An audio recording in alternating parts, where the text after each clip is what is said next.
Kemacetan panjang hingga 5 km masih terjadi di Pelabuhan Ketapang, Banyuwangi, Jawa Timur.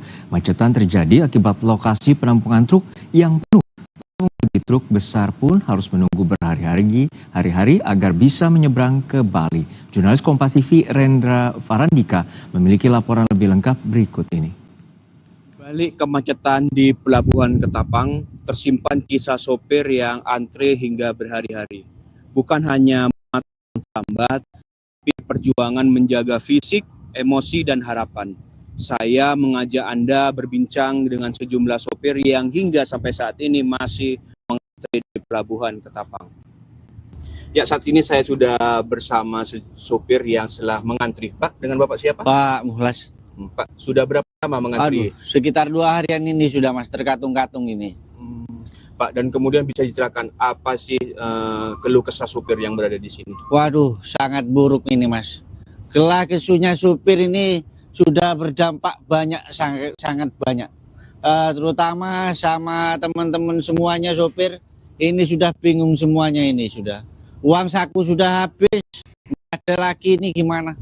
Ya, dari perusahaan saya berharap PT ASDP ini segera ada solusi. Jangan cuma janji-janji tok kayak kemarin itu apa. Kemarin janjinya aja enak, tapi sekarang sudah melempem lagi sudah. Nggak ada solusi ini sama sekali. Pak Sampean sudah bertahan berapa lama dan kemudian bagaimana cara menghibur? Wah, saya menghibur ini ya ngumpul ngopi sama teman-teman. Kadang dikirim Mas yang deket ini Mas. Dikirim sama keluarga yang deket-deket. Kalau nggak ada kiriman ya kita nunggu ya sama teman-teman yang baik. Kadang itu bisa ada orang sumbangan, ngasih makan ke supir-supir itu di jalan. Ya itu sangat membantu. Dari perusahaan ASDP aja ini sebetulnya itu haruslah menengok ke kantong parkir ini gimana. Biar tahu, jangan cuma duduk-duduk aja di kantor. Apa harapan gitu kepada ASDP ini Pak agar tidak terjadi kemarin? Ya segera dikasih solusi. Soalnya apa? Janji-janji tok dari kemarin itu. Sampai sekarang nggak ada solusi. Terkatung-katung sampai alas baluran loh. Beneran ini. Yang dari utara itu, waduh susah sekali Mas. Susah sekali.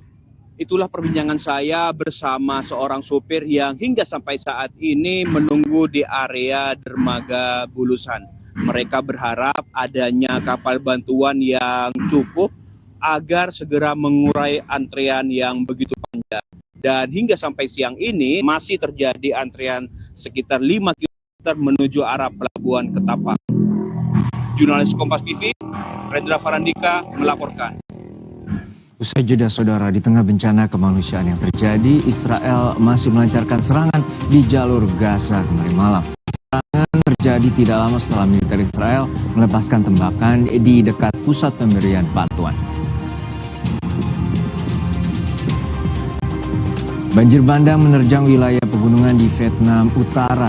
Sedikitnya 14 orang tewas dan masih banyak korban yang belum ditemukan. Informasinya akan dibawakan oleh rekan saya Lintang Pudiastuti sesaat lagi hanya di Kompas.